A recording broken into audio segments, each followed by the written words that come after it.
What else have you lied about? How can I believe you? You just lied under oath a moment ago to Senator Grassley. You've lied to us up and down on this committee. I mean, this is a serious problem, Ms. Campbell. I have to say, I've never seen a witness, never, in 5 years in this committee, sit here and lie to us and change the story person to person. Why are you doing it? What is it? Why are you afraid to tell the truth about workers' dignity? Why have you lied to this committee? Why didn't you disclose it? Why did you lie to Senator Grassley? Why have you changed your story every time you're asked? Senator Hawley. Thank you, Mr. Chairman. Ms. Campbell, I'm trying to understand your answers to this committee. Let's start with the workers' dignity question, because your truthfulness under oath is surely, I notice my friends across the way now are utterly uninterested in any organization you've been a part of. They're suddenly utterly uninterested in things you wrote in the past. They're utterly uninterested in who you give money to. That wasn't the case just a few years ago, but be that as it may, surely they're interested in your truthfulness. I have now counted, just as I've sat here today, 4 separate answers by you, all of them conflicting as to what exactly was your relationship with workers' dignity. So let's just get this nailed down. First of all, did you disclose your relationship with workers' dignity to this committee?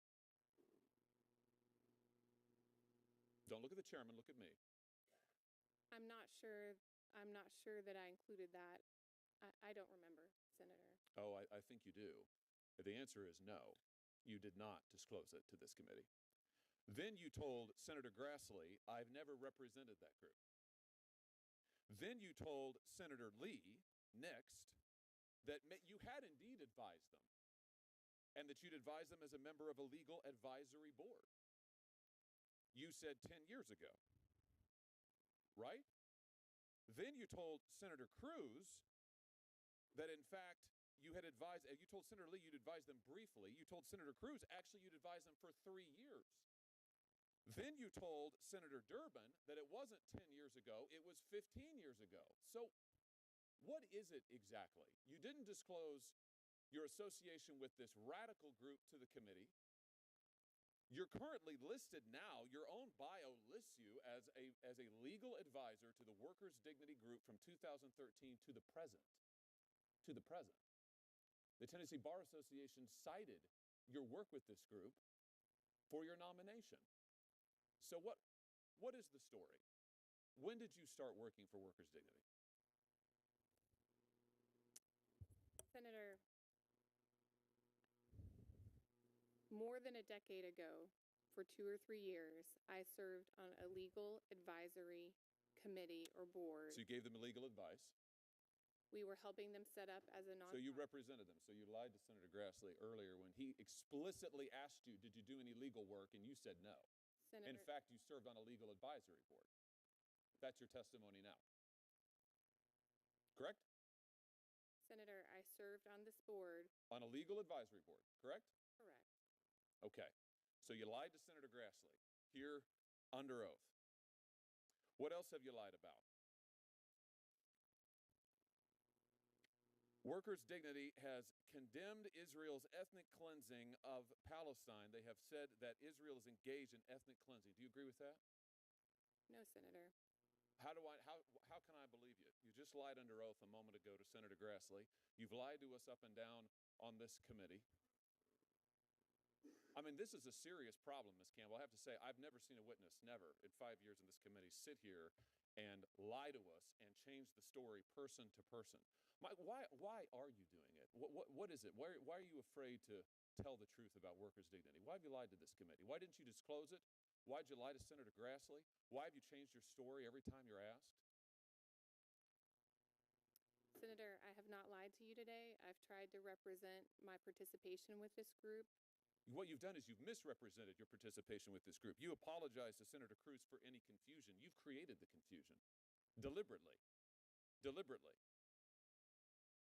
Let's talk about something else that you've created confusion for. The biggest political donation that you have ever made is to Odessa Kelly, this radical candidate who said that members of this committee are Satanists, who endorsed violence.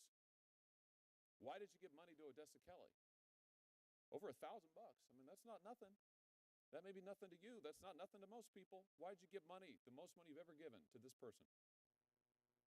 Senator, Miss Kelly lives in my neighborhood. She's one of my neighbors. And you agreed with her views? No, on those views that you've read, I don't agree with them. Oh, I haven't read any of them. I'm just asking you. Do you agree with her views? I mean, you gave her more money than anybody else. Your governor, your state senator, your attorney general. You gave her the most. I do not agree with all of her views, no, Senator. Well, which ones do you agree with? Can you name one? Senator, I know that she is my neighbor, and I'm a neighborly person. Oh, I see. You're a neighborly person. Well, I tell you this. You have represented to this committee that you didn't know what Odessa Kelly said and the frankly, outrageous things that she said and did. You said you didn't know anything about workers' dignity. You lied to us about your association with that group. You said you didn't know anything about the Tennessee Immigrant Refugee Rights Coalition, who thanks you personally in their introduction. You said you didn't know anything about that. I mean, either all of these people are liars or you are, Ms. Campbell. It's one or the other. It's quite a pattern. Maybe they all are. But given what you've told us under oath today, I think the answer is you are. And for that reason, you are utterly unqualified to sit on the federal bench. Senator Cruz. Thank you, Mr. Chairman. Judge Lopez, I'm going to quickly note there's a reason the Democrats have scheduled you on this panel, because you have a long pattern of sentencing criminal defendants to egregiously light sentences, including one child molester who molested a 4-year-old and 9-year-old, and you sentenced him to only 6 years in prison, including, as we heard before, one woman who was responsible for killing her 1-year-old son, who was coated in fentanyl. His pajamas were coated in fentanyl. His sheets were coated in fentanyl. You could have sentenced her to 30 years. You sentenced her to only 4 years. It's an egregious pattern, but the reason you're put on this panel is the Democrats know that most Republicans will not have time to question you about that terrible record, because your colleague on this panel, her record is even worse. Ms. Campbell, I will say I have seen some astonishing nominees from this administration, but I have to admit your record takes the cake. A judge should not be a political activist. Your record demonstrates to me a long history of being a political activist, but not just an activist who affiliates with extreme and radical organizations. Now, when Senator Grassley asked you about the Workers' Dignity Organization, you gave, I think, deliberately misleading answer. You said you did not represent them, and that convinced Senator Grassley not to continue on that line of questioning. You have been a legal advisor to that organization since 2013. That is what you have publicly printed on your AVO biography. It is what has been described in the Tennessee Bar Association when you were nominated. It explicitly says she served as a legal advisor for local workers' rights nonprofit Workers' Dignity. Now, why is it you're distancing yourself from them? The reason is because they are utterly radical. If you look at this group that you've served as the legal advisor for over a decade, this is an openly Marxist organization. This is a communist organization. Now, those words are not said lightly. According to their own characterization of their views, this group says there's no election outcome that improves conditions for workers. The laws of this country have never worked for our people, and now that the system is crumbling, we will continue to stand in community and solidarity with each other. The only way we win in a world we deserve is by building a multiracial working class revolution that can push out white nationalism, violent state racism, and the capitalist class that is desperately clutching to hold control and profits as the people rise up. Why have you spent a decade as a legal advisor to an openly communist and Marxist organization?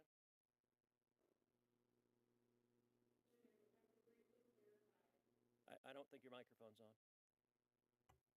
I apologize, Senator. If I could briefly clarify, more than a decade ago, probably for the course of 2 or 3 years, I served on an advisory board that helped this, at the time, was supposed to be a nonprofit workers' rights organization get set up and get started. Did you know they were a communist organization? Senator, at that time, they did not express these kinds of views. It was an organization. So this is new. This wasn't the case then. Yes, and I have not been affiliated with them in in more than a decade. in You're any aware that way. your current profile that you have up, your legal bio, says you are right now an advisor to them. I apologize for any confusion about that. As So I your said, testimony under oath, and that's all right, the facts will come out, but your testimony, I want to make it explicit. Your testimony under oath is that you have done absolutely nothing and had zero contact with them for how long? I have not served on their advisory board for You've done absolutely nothing and had zero contact with them for how long? Please answer the question. many, many years. How many? I don't know sitting here today. It's been many Okay, years. if you look at other statements from this organization, because they are radicals. They are radicals. If you look also, this is the same group in 2020. They called for abolishing ICE, abolishing prisons and detention centers, and abolishing the police. Why did you volunteer for a communist organization that calls for abolishing ICE and abolishing the police? Senator, I have never seen these comments before. You didn't know who you were volunteering for? I was not a volunteer for them at that You were a legal advisor. Were you paid? No, I was Then you were a volunteer. If you volunteered to be a legal advisor, you were a volunteer. Why did you volunteer? Do you support abolishing ICE? Senator, at this time, Do you support abolishing I ICE? do not, Senator. Well, it's amazing because a minute ago you also told Senator Graham that the Tennessee Immigrant and Refugee Rights Coalition that has a manifesto calling for abolishing ICE, you said you had nothing to do with it, which is fairly astonishing because on page 3 of their manifesto, they thank you by name for what they say. We would like to thank the following individuals and organizations for their thoughtful feedback and input. This platform would not have been possible without their expertise. Are they lying? Senator, I'm not familiar with that manifesto. Are they lying? Did you provide any assistance? Did you give feedback and input, which is what they say on the cover page? Senator, I didn't even know that existed, and so no, I did not provide input on it. And why, when Senator Graham asked why you gave money to this radical candidate who has said 52 senators are Jim Crow senators and said multiple of us are siding with the devil, you laughed and thought that was funny. But Senator Graham asked you a question. Look, that candidate was as radical as I've ever seen. And when Senator Graham asked why you gave money to that candidate, you just smiled and didn't answer. So why did you give money to a radical candidate who believes multiple members of the Senate are siding with the devil? Senator, Actually, Senator Whitehouse, you weren't here before, but there was an exchange with the chairman where Senator Kennedy asked for longer periods because you have 2 circuit justices, and the chairman said he was going to give additional time. So the comment they want to be gavelled as part of the show is not accurate, and Senator Welch said he was going to give additional time. In fact, he said at the beginning he was going to give 6 minutes. So my question, you did not answer Senator Graham. Mr. Chairman, how much Why time did has you give expired? money? How much time has expired? I just want to clarify. I just walked in. Is Why it did you give money? 6 minutes? Because it seems like more than 6 has passed. Why did you give money to this radical? Put up the devil one too.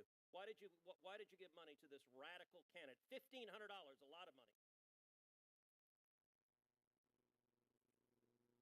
That's a question. Senator, again, I'm not familiar with these comments. Why did you give money to this radical candidate?